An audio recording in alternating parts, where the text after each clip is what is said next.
Hi everyone. आज हम लोग एनसीईआरटी के कुछ क्वेश्चन करने वाले हैं। हमने कल डिस्कस किया था कि हम लोगों ने कहा भी था कि हम आने वाले टर्म में हम एनसीईआरटी के क्वेश्चन करेंगे। तो इसके पहले हम लोगों ने पूरा एसिड को कवर किया, एसिड का प्रिपरेशन किया, मतलब एसिड को कैसे बनता है उसको हमने देखा। फिर एसिड की प्रॉपर्टीज़ क्या है, उसके गुण क्या है, वो किस प्रकार वो रिएक्शन करता है किसी भी अदर कंपोजिशन के साथ, ये चीज़ हमने देखा है। मतलब एसिड का 3 जो मुख्य टर्म होते हैं ना, वो चीज़ हमने सीख लिया है। क्या एसिड क्या है ये देख लिया हमने, कैसे बनता है ये भी हमने देख लिया, इसका काम क्या है, इसका गुण क्या है, ये कैसे कैसे अपना बिहेवियर नेचर शो करता है, ये चीज़ हमने देख लिया। तो उसी बेसिस पे, यानी कि एसिड के प्रॉपर्टीज के बेसिस पे आज हम लोग एनसीईआरटी के कुछ क्वेश्चन करने वाले हैं। तो ध्यान से अपने स्क्रीन पे देखिए, आपके सामने एक पहला क्वेश्चन शो कर रहा होगा। और वो क्वेश्चन क्या है, कह रहा है क्वेश्चन कि पीतल एवं तांबे के बर्तनों में दही व खट्टे पदार्थ क्यों नहीं रखने चाहिए।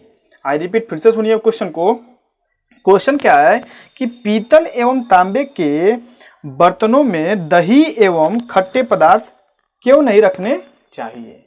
बहुत सिंपल सा है कि देखिए, कहा जा रहा है कि जो भी कोई खट्टा पदार्थ होता है तो पीतल और तांबे के बर्तनों में क्यों नहीं रखा जाता।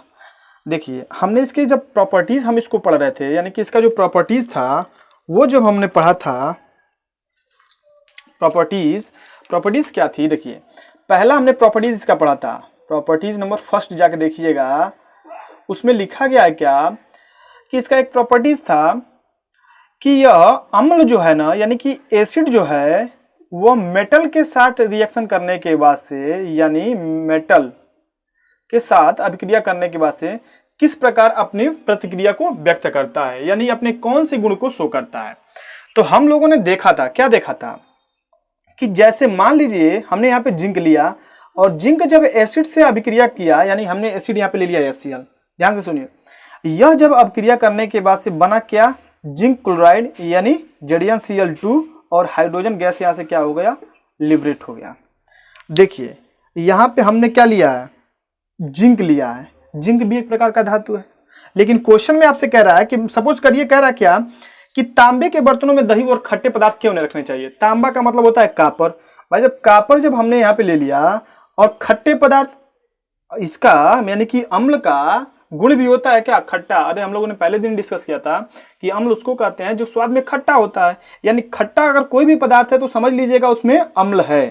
तो जब ये क्वेश्चन है कि तांबे के बर्तनों में दही और खट्टे पदार्थ क्यों नहीं रखने चाहिए, तांबा का मतलब कापर। कापर अगर मान लीजिए खट्टा है तो मान लीजिए उसमें HCl होगा। जब HCl से ये रिएक्शन किया तो बनाएगा क्या, कापर क्लोराइड और हाइड्रोजन गैस रिलीज हो जाएगी, बाहर निकल जाएगी। यहाँ पे इसके 2 मोल ले लीजिए। कहने का मतलब ये हुआ कि जब उस बर्तन में हमने इस खट्टे पदार्थ को रखा तो ये दोनों आपस में अभिक्रिया करके ये क्या बना, एक प्रकार का सॉल्ट बना है। ये सॉल्ट जानते हैं दोस्तों, बहुत ही हानिकारक होता है। ये समझिए एक विषैला सॉल्ट का निर्माण करता है, जो कि हमारे लिए क्या हो जाएगा, हानिकारक हो सकता है। इसीलिए कापर के बर्तन में हम लोग, यानी कि तांबे के बर्तन में हम लोग खट्टे पदार्थ नहीं रखते हैं, क्योंकि ये आपस में अभिक्रिया करके कापर क्लोराइड बना लेगा, जो कि एक प्रकार का हानिकारक लवण होता है, हमारे शरीर के लिए नुकसानदायक होता है, ये बना लेगा और वहां से हाइड्रोजन गैस लिबरेट हो जाएगा, यानी कि बाहर निकल जाएगा। फिर देखिए इसी में कह रहा है कि पीतल में भी, जैसे पीतल, देखिए पीतल जो होता है ये 2 चीज का कंपोजिशन है, किसका, जिंक का और कापर का। तो हमने कापर का तो देख लिया कि ऑब्वियस है, कापर में HCl से जब अभिक्रिया कर रहा है तो क्या बना रहा है, कापर क्लोराइड बना रहा है। उसी प्रकार अगर ये जिंक से अभिक्रिया कर ले तो क्या बना लेगा, जिंक क्लोराइड, और यहाँ से हाइड्रोजन गैस बाहर निकल जाएगी। कहने का साफ साफ सेंस है मेरे दोस्तों यही कि जब भी कोई मेटल एसिड से अभिक्रिया करता है तो ये एक प्रकार का साल्ट बनाता है। ये साल्ट हमारे लिए बहुत ही हानिकारक है, मतलब हमारे लिए नुकसान कर सकता है ये।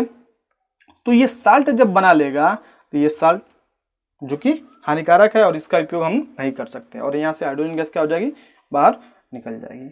ये था पहला क्वेश्चन, क्लियर। आइए सेकेंड क्वेश्चन करते हैं। देखिए आपके स्क्रीन पे शो कर रहा होगा सेकंड क्वेश्चन क्या है, कह रहा है कि धातु के साथ अम्ल की अभिक्रिया होने पर सामान्यतः कौन सी गैस रिलीज होती है, यानी कि निकलती है। एक उदाहरण के द्वारा समझाइए, इस गैस की उपस्थिति की जांच हम कैसे करेंगे। ये देखिए बेसिकली ये प्रैक्टिकल भी है, इसको बड़े आराम से आज समझेंगे कि इसका जांच हम लोग कैसे करें। ठीक है, क्वेश्चन को एक बार और पढ़िए। कह रहा कि धातु के साथ अम्ल की अभिक्रिया होने पर सामान्यतः कौन सी गैस निकलती है, एक उदाहरण के द्वारा समझाइए। इस गैस की उपस्थिति की जांच हम कैसे करेंगे। अभी ठीक इसके पहले हम लोगों ने देखा था, क्या देखा था, कि जब भी कोई धातु अम्ल से अभिक्रिया करता है तो ये क्या बनाता है, लवण बनाता है, और क्या होती है, हाइड्रोजन गैस वहां से निकलती है, यानी कि हाइड्रोजन गैस बाहर निकलती है। कहने का सेंस ये हुआ कि जब भी कोई मेटल एसिड के साथ रिएक्शन करता है तो ये बनाता है क्या, सॉल्ट बनाता है, और वहां से हाइड्रोजन गैस हमको प्राप्त होता है। कैसे, ये कई बार हम लोगों ने पढ़ चुका था, ठीक इसके पहले भी हम लोगों ने पढ़ चुका था। जैसे कि देखिए, मान लीजिए हमने मेटल लिया जिंक और एसिड ले लिया क्या, H2SO4।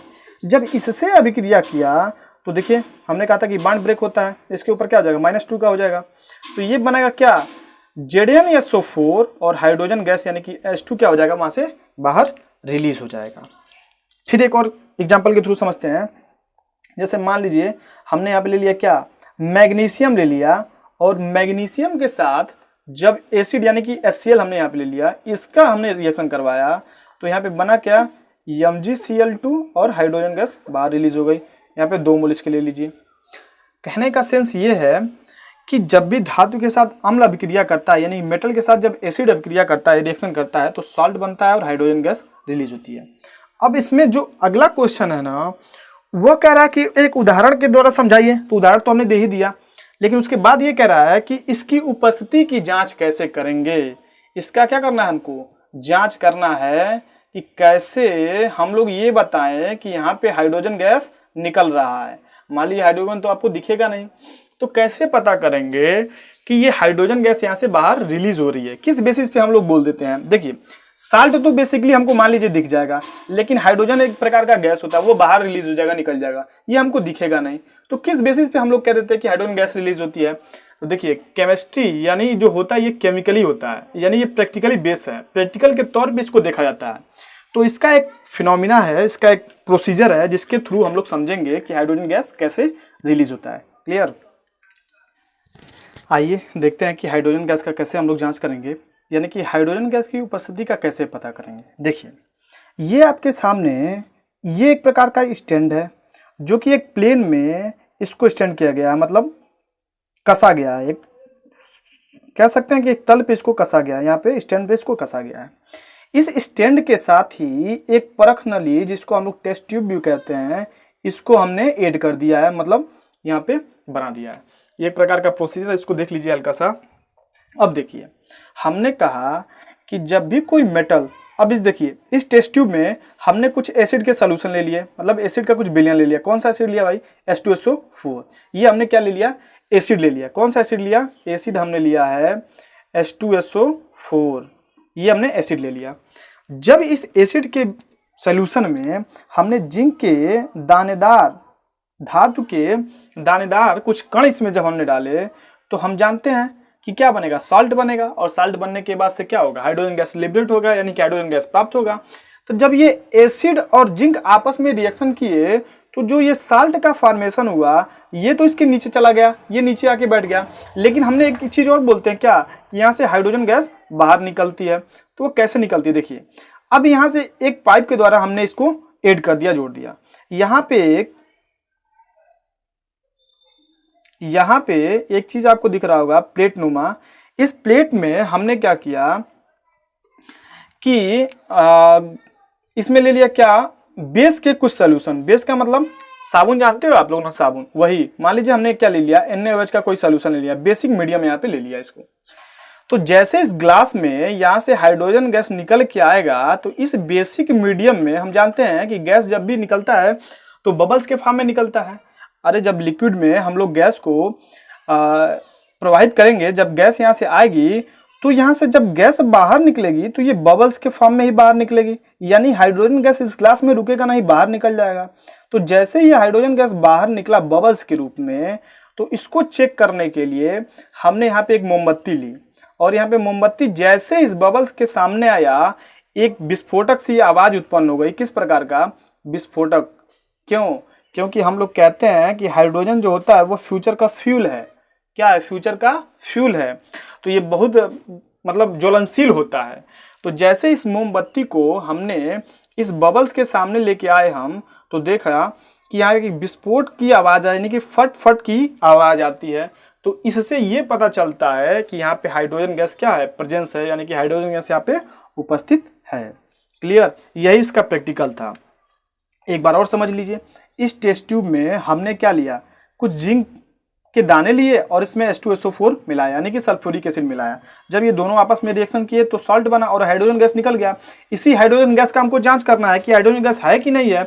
तो यहाँ से एक सर्किट यानी कि पाइप के नुमा इसको हमने जोड़ दिया एक ग्लास में।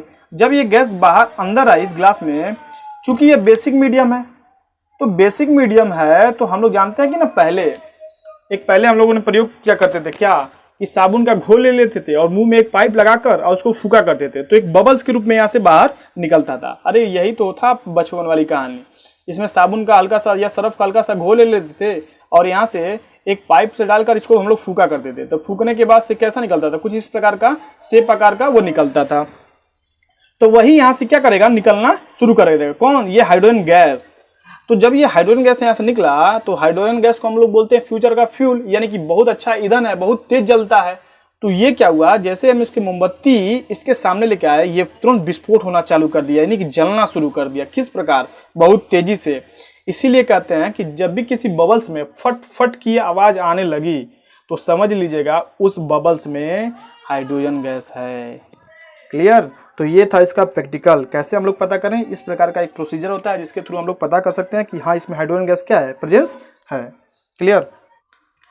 देखिए तीसरा क्वेश्चन, देखिए आपके स्क्रीन पर शो कर रहा होगा। तीसरा क्वेश्चन है कि कोई धातु यौगिक, ध्यान से सुनिए इसको, कह रहा है कि कोई धातु यौगिक ए तनु हाइड्रोलिक अम्ल से के साथ अभिक्रिया करता है तो बुदबुदाहट उत्पन्न होती है, यानी कोई गैस निकलता है। इससे उत्पन्न होने वाली जो गैस होती है वो जलती मोमबत्ती को क्या कर देती है? बुझा देती है। और यदि उत्पन्न यौगिक में एक से कैल्शियम क्लोराइड है तो इस अभिक्रिया के लिए संतुलित रासायनिक समीकरण लिखना है। क्वेश्चन को एक बार और फिर पढ़ लीजिए। कह रहा है देखिए कि कोई मेटल का क्या है? कंपाउंड है, यानी कि कंपाउंड है, यौगिक है जिसको हम लोग बोलते हैं। ये जब एसिड से अभिक्रिया कर रहा है, तो क्या मिल रहा है? ध्यान से देखिए। जब ये एसिड से अभिक्रिया कर रहा है तो मिल रहा है क्या? इससे उत्पन्न होने वाली गैस जो कि आग को बुझा देती है। तो मेरे प्यारे दोस्तों, आपको पता होना चाहिए कि कौन सी गैस है जो आग को बुझाती है।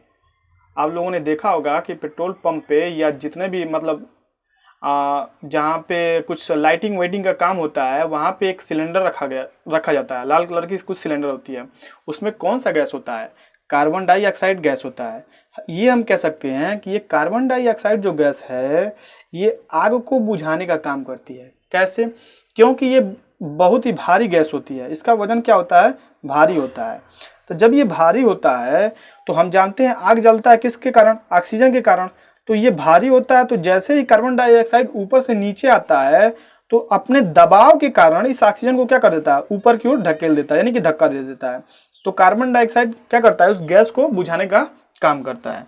ठीक, तो यानी कि एक तो पता चल गया कि जो धातु यौगिक है, फिर से देख लीजिए, जो धातु यौगिक है जिसको हिंदी में कहते हैं, और ये जब अम्ल से अभिक्रिया कर रहा है तो एक प्रकार का गैस हमको उत्पन्न हो रहा है। वह गैस का काम क्या है? यानी कि मोमबत्ती को बुझा दे रही है गैस। तो यानी कि गैस जब मोमबत्ती को बुझा रही है तो इसका मतलब ये हुआ कि उस गैस में वह निश्चित कौन सी गैस है? कार्बन डाइऑक्साइड है। तो यहाँ पे हमको ये पता चल गया कि ये कार्बन डाइऑक्साइड मिला हमको। और आगे पढ़िए उसमें क्या लिखा गया है कि यदि उस यौगिक से उत्पन्न एक प्रकार का यौगिक हमको मिल रहा है, कौन सा? कैल्शियम क्लोराइड, यानी कि CaCl2, यही हमको मिल रहा है CaCl2। तो पूछ रहा है इस अभिक्रिया के लिए संतुलित रासायनिक समीकरण लिखिए। फिर से सुनिए क्वेश्चन क्या है। क्वेश्चन बहुत ही प्यारा है। कह रहा है कि कोई धातु यौगिक है, जब ये अम्ल से अभिक्रिया कर रहा है तो एक ऐसा गैस उत्पन्न हो रहा है जिससे मोमबत्ती बुझ जा रही है। तो कौन से गैस से आग बुझती है? कार्बन डाइऑक्साइड से आग बुझती है। तो कार्बन डाइऑक्साइड ऑब्वियस निकलेगा और उससे हमको एक प्रकार का और मिल रहा है साल्ट। क्या मिल रहा है? कैल्शियम क्लोराइड कह रहा है क्वेश्चन में कि आपको मिल रहा है, यानी कि CaCl2 मिल रहा है।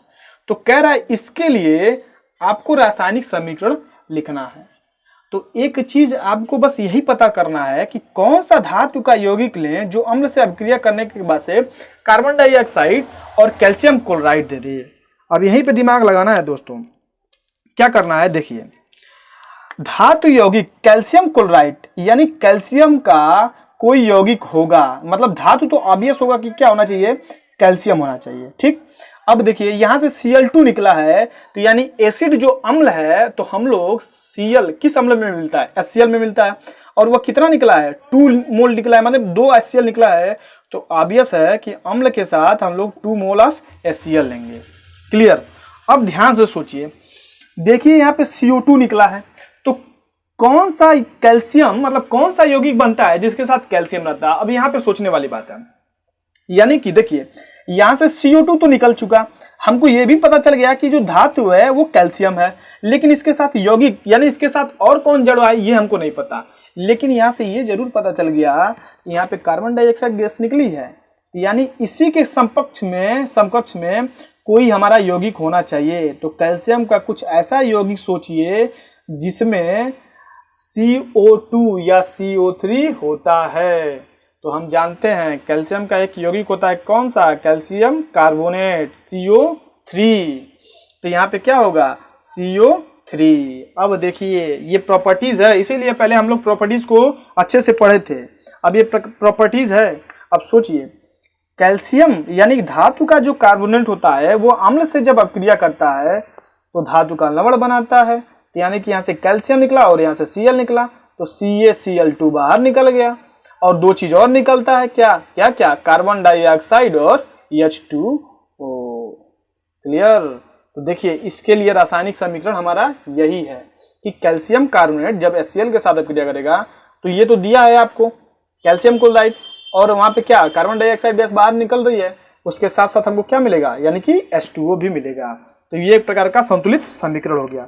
चेकआउट कर लीजिए हमारा सब बैलेंस है कि नहीं है।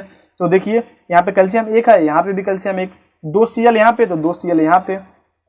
कार्बन डाइऑक्साइड यानी कि 1 कार्बन 2 ऑक्सीजन, तो 1 कार्बन 2 ऑक्सीजन। यहाँ से 2 हाइड्रोजन और 1 ऑक्सीजन, तो 2 हाइड्रोजन 1 ऑक्सीजन।